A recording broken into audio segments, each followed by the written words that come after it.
Good morning. स्वागत है आपका कक्षा 12।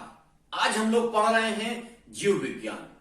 जीव विज्ञान के अध्याय 6 जिसका शीर्षक है वंशागति का आणविक सिद्धांत या वंशागति का रासायनिक सिद्धांत।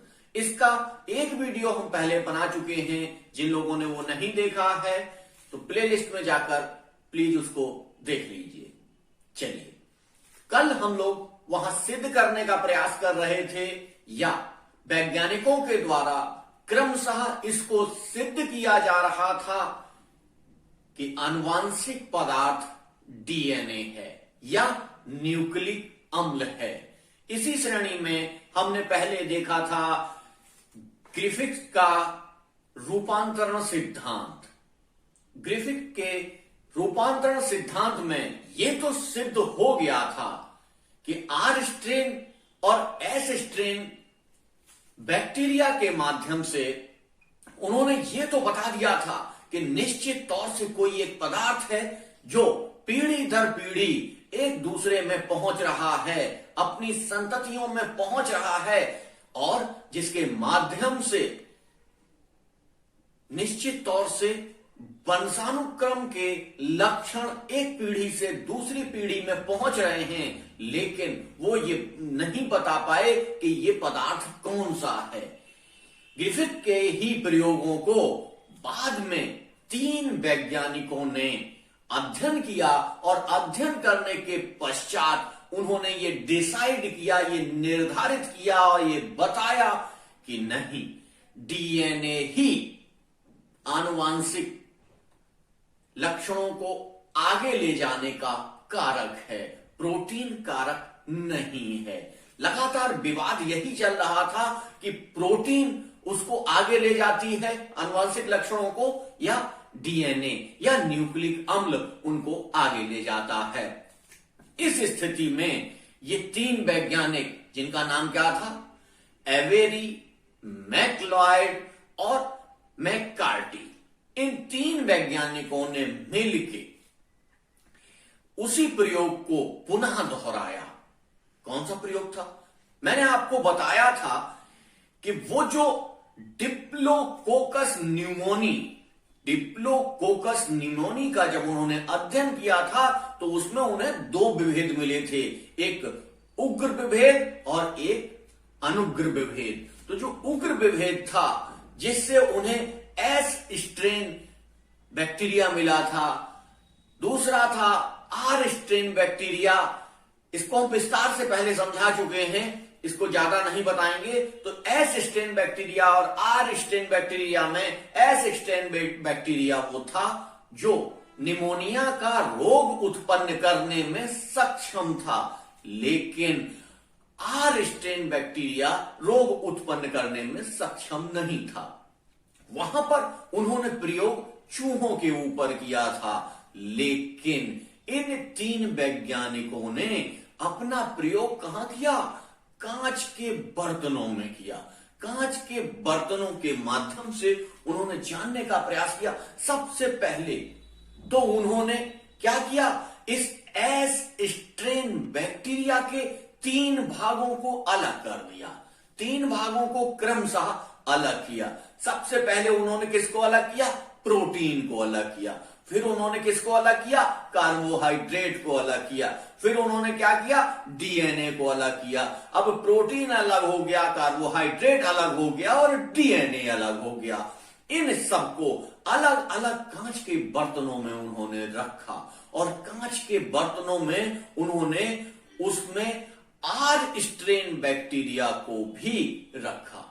आर स्ट्रेन बैक्टीरिया को रखने के पश्चात जब उन्होंने अध्ययन किया तब उन्होंने पाया कि जहां प्रोटीन थी वहां पर आर स्ट्रेन बैक्टीरिया में कोई परिवर्तन नहीं हुआ। जहां कार्बोहाइड्रेट रखा हुआ था जिस बर्तन में, उसमें आर स्ट्रेन बैक्टीरिया में कोई अंतर नहीं आया, लेकिन जिस बर्तन में उन्होंने डीएनए को रखा था उस जगह आर स्ट्रेन बैक्टीरिया की कुछ परिवर्तन हो गया, कुछ कोशिकाओं में परिवर्तन हो गया और वो कोशिका कोशिकाएं कैसी हो गई, वो एस स्ट्रेन बैक्टीरिया में परिवर्तित हो गई। निश्चित तौर से जब इस प्रयोग को किया गया तो निर्धारित हो गया कि एक पीढ़ी से दूसरी पीढ़ी में जो सूचनाएं जाती हैं, जो आनुवांशिक लक्षण जाते हैं, वो कहीं ना कहीं डीएनए पर आधारित होते हैं। लेकिन यहां समस्या आई कि ये एक नया प्रयोग था। जब ये नया प्रयोग था तो सारे लोगों ने इस प्रयोग पर तरह तरह की उंगलियां उठाई। सर्वमान्य रूप से ये नहीं माना गया, सर्वमान्य रूप से ये नहीं माना गया कि आनुवांशिक पदार्थ के रूप में डीएनए ही कार्य करता है, या डीएनए ही वो रासायनिक संरचना है जिसके माध्यम से वंशानुगत लक्षण एक पीढ़ी से दूसरी पीढ़ी में पहुंचते हैं। इस चीज को स्वीकार नहीं किया जा रहा था। इसी क्रम में लोग देखते रहे, ये चीजें चलती रहीं। लेकिन इसके पश्चात दो वैज्ञानिक आए जिन्होंने इस सारे विवाद को समाप्त कर दिया। अपने प्रयोग के माध्यम से उन्होंने सिद्ध कर दिया कि नहीं, डीएनए ही आनुवांशिक लक्षणों को एक पीढ़ी से दूसरी पीढ़ी में पहुंचाता है। अब आइए देख लेते हैं कि वो कौन से वैज्ञानिक थे। अल्फ्रेड डी हर्शे, पहले वैज्ञानिक का नाम है अल्फ्रेड डी हर्शे, और दूसरा है मार्था चेज। दूसरे वैज्ञानिक हैं मार्था चेज। मार्था चेज और डी हर्शे ने अपने प्रयोग के माध्यम से बताया कि नहीं, डीएनए ही आनुवांशिक पदार्थ के रूप में कार्य करता है। अब देख लेते हैं, जब इन्होंने भी वही चीज रख दी तब लोगों ने सर्वमान्य रूप से स्वीकार किया कि नहीं, डीएनए ही आनुवांशिक पदार्थ को आगे, या आनुवांशिक सूचनाओं को आगे ले जाने वाला पदार्थ डीएनए ही है, प्रोटीन नहीं है। अब देख लेते हैं कि कई बार यह क्वेश्चन पूछा जाता है कि सर्वमान्य रूप से डीएनए आनुवांशिक पदार्थ है, इसको किसने सिद्ध किया। तो आपको उन तीन वैज्ञानिकों का नाम नहीं लिखना है, आपको यही बताना है कि अल्फ्रेड डी हर्शे और मार्था चेज ने सर्वमान्य रूप से ये सिद्ध किया। सभी लोगों ने इनके प्रयोग के माध्यम से ये स्वीकार किया कि हां, डीएनए ही। लेकिन ये प्रयोग क्या हुआ था, इसे पहले भी सिद्ध किया जा चुका था। मैककार्टी, मैक्लॉयड और एवेरी ने भी इसको सिद्ध किया था, लेकिन तब सारे लोगों ने इसे स्वीकार नहीं किया। चलिए आइए देखते हैं कि इन्होंने क्या किया था। अल्फ्रेड डी हर्शे और मार्था चेज ने क्या प्रयोग किया था, किस तरीके से प्रयोग किया था। यहां हम लोग ज्यादा विस्तार में नहीं जाएंगे, दो तीन चीजें केवल इनकी याद रखिए जो पूछी जाती हैं। पूरा प्रयोग विस्तार से समझाएंगे तो आप लोग भी बोर होने लग जाएंगे। सबसे पहले तो ये देख लीजिए कि इन्होंने जो प्रयोग किया वो किस पर प्रयोग किया अपना। ये बैक्टीरियोफेज, एक वायरस होता है बैक्टीरियोफेज, जो जीवाणुओं को इफेक्ट करता है, इस बैक्टीरियोफेज वायरस के माध्यम से इन्होंने क्या किया, अपना प्रयोग किया। दूसरा, इन्होंने ई कोलाई जीवाणु को भी उसमें लिया, ई कोलाई बैक्टीरिया को भी उसमें लिया। ई कोलाई बैक्टीरिया और बैक्टीरियोफेज वायरस को इन्होंने अपने प्रयोग में लिया। तो यहां जानिए कि किन चीजों को लिया इन्होंने। कई बार यह क्वेश्चन पूछा जाता है कि इन्होंने अपने प्रयोग के लिए किस बैक्टीरिया को या किस वायरस को लिया, तब आप कंफ्यूज हो जाएंगे। तो आपको ये याद रखना है कि बैक्टीरियोफेज वायरस और ई कोलाई बैक्टीरिया को इन्होंने अपने प्रयोग में लिया। और इनको ये पता था कि डीएनए में क्या होता है, फास्फोरस पाया जाता है। जबकि सल्फर उसमें नहीं पाया जाता है। लेकिन प्रोटीन में क्या होता है, सल्फर पाया जाता है और फास्फोरस नहीं पाया जाता है। इसी आधार पर इन्होंने विस्तार से एक प्रयोग किया कि पहले ऐसे बैक्टीरियोफेज बनाए जिसमें वो सारी सूचनाएं थी, उन सूचनाओं के माध्यम से ई कोलाई जीवाणु के अंदर उस डीएनए को पहुंचाया, उससे जो रिजल्ट निकल कर आया उस रिजल्ट को इस फास्फोरस और सल्फर के आधार पर उन्होंने निर्धारित किया कि अंततः इसका परिणाम यह है कि डीएनए ही आनुवांशिक लक्षणों को आगे ले जाता है। आनुवांशिक लक्षण डीएनए में ही रहते हैं, डीएनए ही वो पदार्थ है। तो यहां आकर डी हर्शे और मार्था चेज के प्रयोग के पश्चात ये कहीं पर भी भ्रम नहीं रह गया था या कहीं पर भी विवाद नहीं रह गया था। ये सर्वमान्य रूप से मान लिया गया था कि एक पीढ़ी से दूसरी पीढ़ी में जो लक्षण पहुंच रहे हैं वो लक्षण निश्चित तौर से डीएनए के माध्यम से ही पहुंच रहे हैं। चलिए, ये तो हम लोगों ने ये समझा कि वो कौन सा पदार्थ है, वो कौन सा न्यूक्लिक अम्ल है जिसके माध्यम से न्यूक्लिक अम्ल और प्रोटीन के विवाद को यहां आकर समाप्ति मिली। लेकिन एक क्वेश्चन और आता है, क्या कि सबसे पहला आनुवांशिक पदार्थ कौन सा है, बताइए।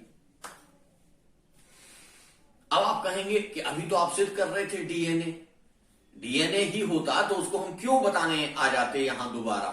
डीएनए नहीं, सबसे प्राचीन आनुवांशिक पदार्थ आरएनए है।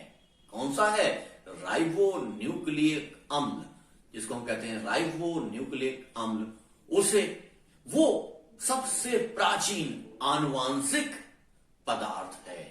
यह रासायनिक संरचना है जो एक पीढ़ी से दूसरी पीढ़ी तक आनुवांशिक लक्षणों को ले जाती थी।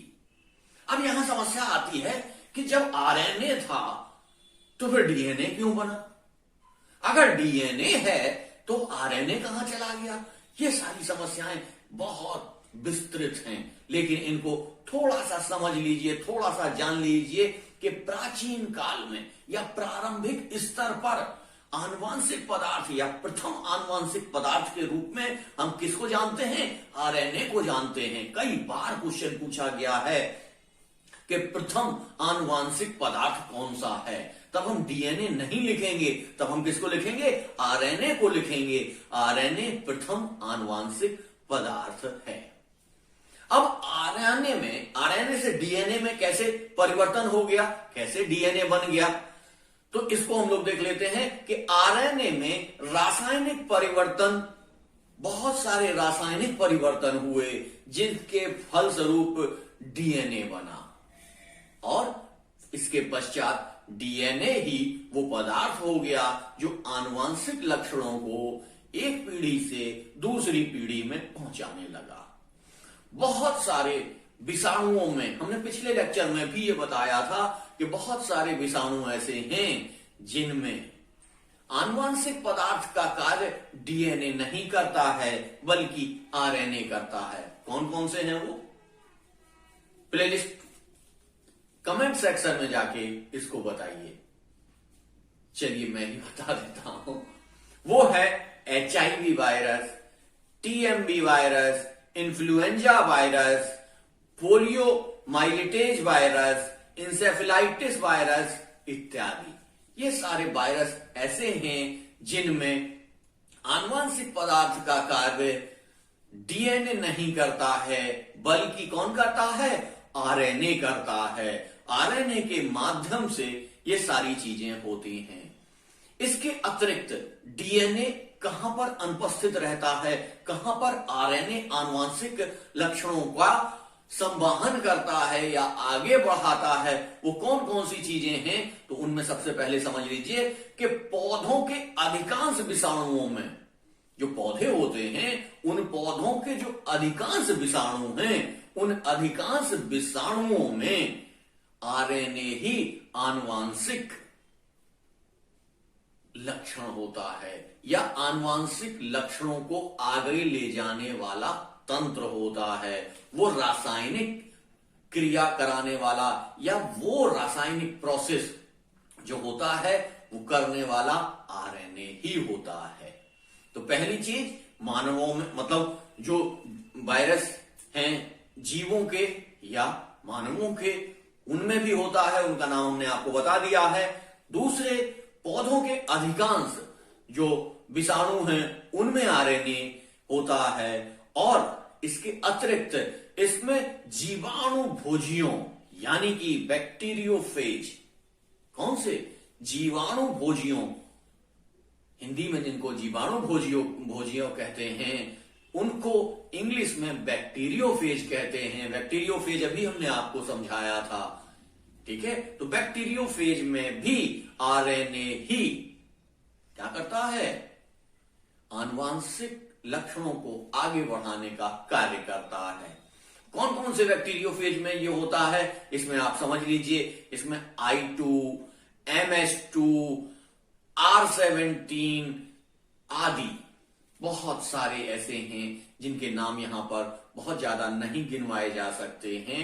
आरएनए ही आनुवांशिक पदार्थ का कार्य करता है। अब यहां पर थोड़ा सा समझ लीजिए कि डीएनए किस प्रकार से आनुवांशिक पदार्थ का कार्य करता है, किस प्रकार से डीएनए आगे बढ़ता है और डीएनए किस प्रकार से सूचनाओं को आगे पहुंचाता है। सबसे पहले डीएनए से जो आगे की स्थिति बनती है कि डीएनए ट्रांसक्रिप्शन के माध्यम से, किसके माध्यम से, ट्रांसक्रिप्शन के माध्यम से डीएनए एक मैसेंजर आरएनए बनाता है। क्या बनाता है, मैसेंजर आरएनए बनाता है, जिसको कहते हैं हम लोग एमआरएनए। डीएनए ट्रांसक्रिप्शन की प्रक्रिया के माध्यम से एक एमआरएनए बनाता है और इस एमआरएनए से ट्रांसलेशन क्या है, ट्रांसलेशन की प्रक्रिया के माध्यम से प्रोटीन बनता है। जब ये प्रोटीन बन जाता है तब वो लक्षण इसमें आ जाते हैं।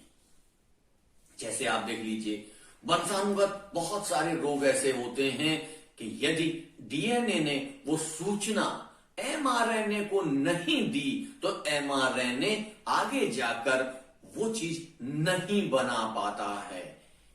इस प्रक्रिया के माध्यम से ही डीएनए चूंकि एक पीढ़ी से दूसरी पीढ़ी में जाता है और इस प्रोसेस के माध्यम से लक्षणों का विकास करता है। जैसा कि जान लीजिए आप, जैसे लंबाई की जो सूचना है वो डीएनए में निर्धारित है, ऊंचाई की जो सूचना है वो डीएनए में निर्धारित है, डीएनए में है। बौने आदमी का जो बच्चा होगा उसकी हाइट कम ही होगी। ये कहां से आ रहा है, डीएनए से आ रहा है। डीएनए ये सूचना किसको दे रहा है, एमआरएनए को दे रहा है और एमआरएनए किसको दे रहा है, प्रोटीन को दे रहा है, जिससे क्या हो रहा है, उन अंगों का विकास हो रहा है, उन अंगों का निर्माण हो रहा है। उन अंगों के विकास से और निर्माण से ही ये शरीर का निर्माण हो रहा है। तो इस तरीके से ये प्रोसेस चलता है। अब हम लोग देख लेते हैं जो हमारा आरएनए है, आरएनए भी क्या कर रहा है, आनुवांशिक पदार्थ का कार्य कर रहा है आरएनए। तो आरएनए से ये प्रक्रिया कैसे होती है, इसको हम लोग देख लेते हैं कि आरएनए के माध्यम से ये प्रक्रिया कैसे होती है। डीएनए से तो हमने समझ लिया कि डीएनए से ट्रांसक्रिप्शन के माध्यम से मैसेंजर आरएनए बनता है, एमआरएनए बनता है और एमआरएनए से ट्रांसलेशन के माध्यम से क्या बनता है, प्रोटीन बनता है, जिससे ये सारे प्रोसेस आगे बढ़ते हैं। लेकिन जब आरएनए से ये प्रोसेस शुरू होगा तब ये कैसे होगा, आपके दिमाग में निश्चित तौर से क्वेश्चन आया होगा कि डीएनए से तो आपने प्रक्रिया समझा दी, लेकिन आरएनए से ये कैसे होगा। तो आप देख लेते हैं। चलिए अब हम आरएनए से देख लेते हैं कि आरएनए से प्रोटीन का निर्माण कैसे होता है। आपके क्वेश्चन का जवाब यही है कि आरएनए से प्रोटीन का निर्माण कैसे होता है, इसको हम लोग देख लेते हैं। आरएनए से पहले क्या बनता है? डीएनए बनता है। आरएनए से पहले क्या होता है? डीएनए बनता है। डीएनए के बाद वही प्रक्रिया शुरू हो जाती है। कौन सी? डीएनए से एमआरएनए बनता है, एमआरएनए से प्रोटीन बनता है। ये सारी थोड़ी जटिल प्रक्रियाएं होती चली जाती हैं, तो कभी कभी बच्चों का मन भटकने लगता है, स्टूडेंट्स का मन भटकने लगता है, थोड़ा विस्तार हो जाता है। लेकिन इसको हम लोग समझ लेते हैं कि जब आरएनए से डीएनए बन रहा है, यानी कि पहले क्या हो रहा था? डीएनए से आरएनए बन रहा था। अब यहां प्रक्रिया क्या हो रही है? आरएनए से डीएनए बन रहा है। तब इसको हम क्या कहते हैं? इसको हम रिवर्स, ये प्रक्रिया क्या हो रही है? उल्टी हो रही है, तो इसको हम कहते हैं रिवर्स ट्रांसक्रिप्शन। क्या कहते हैं? Reverse transcription. ये प्रक्रिया क्या होती है? आरएनए से डीएनए जब बन रहा होता है तो इस प्रक्रिया को कहते हैं रिवर्स ट्रांसक्रिप्शन। आपको याद रखना पड़ेगा रिवर्स ट्रांसक्रिप्शन कहां होता है। जब आपको यह याद रहेगा कि किन किन जीवों में आरएनए के माध्यम से आनुवांशिक सूचनाएं आगे जा रही हैं, उन्हीं में तो रिवर्स ट्रांसक्रिप्शन होगा। वो पौधों के विषाणु, जिन विषाणुओं से में आरएनए रहता है, जिन विषाणुओं में आरएनए के माध्यम से सूचनाएं ट्रांसफर होती हैं, जिन बैक्टीरियोफेज में आरएनए रहता है, वो उन सारी जगहों पर रिवर्स ट्रांसक्रिप्शन होता है। याद रखिएगा, कई बार पूछ लिया जाता है कि रिवर्स ट्रांसक्रिप्शन कहां होता है, तो आपको ये बताना पड़ेगा कि रिवर्स ट्रांसक्रिप्शन वहां होता है जहां पर आनुवांशिक पदार्थ के रूप में आरएनए कार्य करता है, या आनुवांशिक लक्षणों को आगे ले जाने का कार्य आरएनए करता है। उस जगह पर रिवर्स ट्रांसक्रिप्शन की प्रक्रिया होती है। अब देख लेते हैं कि जो रिवर्स ट्रांसक्रिप्शन होता है, इसे क्या कहते हैं? इसे हिंदी में प्रतिलोम अनुलेखन कहते हैं। अब यहां प्रतिलोम अनुलेखन के चक्कर में मत पड़िए, यहां सीधे से याद रखिए कि रिवर्स ट्रांसक्रिप्शन हो रहा है। अब रिवर्स ट्रांसक्रिप्शन में क्या होता है? एक एंजाइम उत्तरदायी होता है इसके लिए। इस प्रक्रिया को संपादित करने के लिए एक एंजाइम आवश्यक होता है। यदि ये एक एंजाइम ना उपस्थित हो तो ये प्रक्रिया नहीं हो पाएगी। तो आपको यहां पर ये क्वेश्चन निश्चित तौर से कई बार पूछा गया है कि रिवर्स ट्रांसक्रिप्शन के लिए कौन सा एंजाइम उत्तरदायी है। कौन सा एंजाइम उत्तरदायी है? ये क्वेश्चन के माध्यम से हम आपको पढ़ाने की कोशिश इसीलिए करते हैं कि जब क्वेश्चन पे हम रुकेंगे तो निश्चित तौर से आपके दिमाग पर कुछ ना कुछ प्रभाव पड़ेगा। चलिए आइए देख लेते हैं कि जो रिवर्स ट्रांसक्रिप्शन हो रहा है, इसमें जो एंजाइम भाग लेता है उसको कहते हैं रिवर्स ट्रांसक्रिप्टेज। क्या कहते हैं? रिवर्स ट्रांसक्रिप्टेज नामक एंजाइम के द्वारा ये प्रक्रिया संपादित होती है या पूरी की जाती है। उसके पश्चात हमने आपको बताया ही है, फिर से वही होगा, ट्रांसक्रिप्शन होगा, फिर ट्रांसलेशन होगा, जिसके माध्यम से प्रोटीन बनेगी और अंगों का विकास होगा। जो सूचनाएं आनुवांशिक रूप से पहुंचेंगी उस हिसाब से उन सूचनाओं के माध्यम से आगे व्यक्ति का विकास होगा।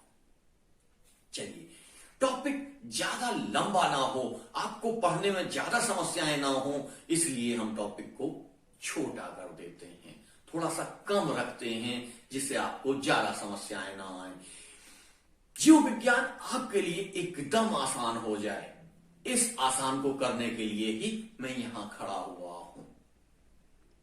चलिए, आज का टॉपिक यहीं तक। लेकिन हां, एक इंपॉर्टेंट सूचना, जिन लोगों ने हमारा चैनल सब्सक्राइब नहीं किया है तो प्लीज इस चैनल को सब्सक्राइब कर लीजिए। वीडियो अगर आपको पसंद आया है तो लाइक करिए और अधिक से अधिक लोगों तक इसे पहुंचाइए। अब सेक्शन कौन सा आता है? क्वेश्चन सेक्शन आता है। अगर हम आपसे क्वेश्चन नहीं पूछेंगे तो आपको कैसे पता चलेगा? क्वेश्चंस के आंसर आप नहीं देंगे तो हमने जो चीजें पढ़ाई ये राम कथा के तरीके से हो जाएंगी और आपको कोई भी चीज याद नहीं रहेगी। तो सबसे पहला हमारा क्वेश्चन है कि वो कौन से दो वैज्ञानिक थे जिन्होंने सर्वमान्य रूप से ये निर्धारित किया कि डीएनए ही आनुवांशिक पदार्थ का कार्य करता है। दूसरा क्वेश्चन है कि डीएनए में फास्फोरस पाया जाता है या सल्फर पाया जाता है। तीसरा क्वेश्चन है सबसे प्राचीन या सबसे पहला आनुवांशिक पदार्थ कौन सा था। और अगला क्वेश्चन है रिवर्स ट्रांसक्रिप्शन में कौन सा एंजाइम भाग लेता है। इसको कमेंट सेक्शन में आके जरूर बताइए और इन सारी चीजों को याद रखिए। आज का टॉपिक यहीं तक, कल आपके सामने पुनः उपस्थित होऊंगा। धन्यवाद।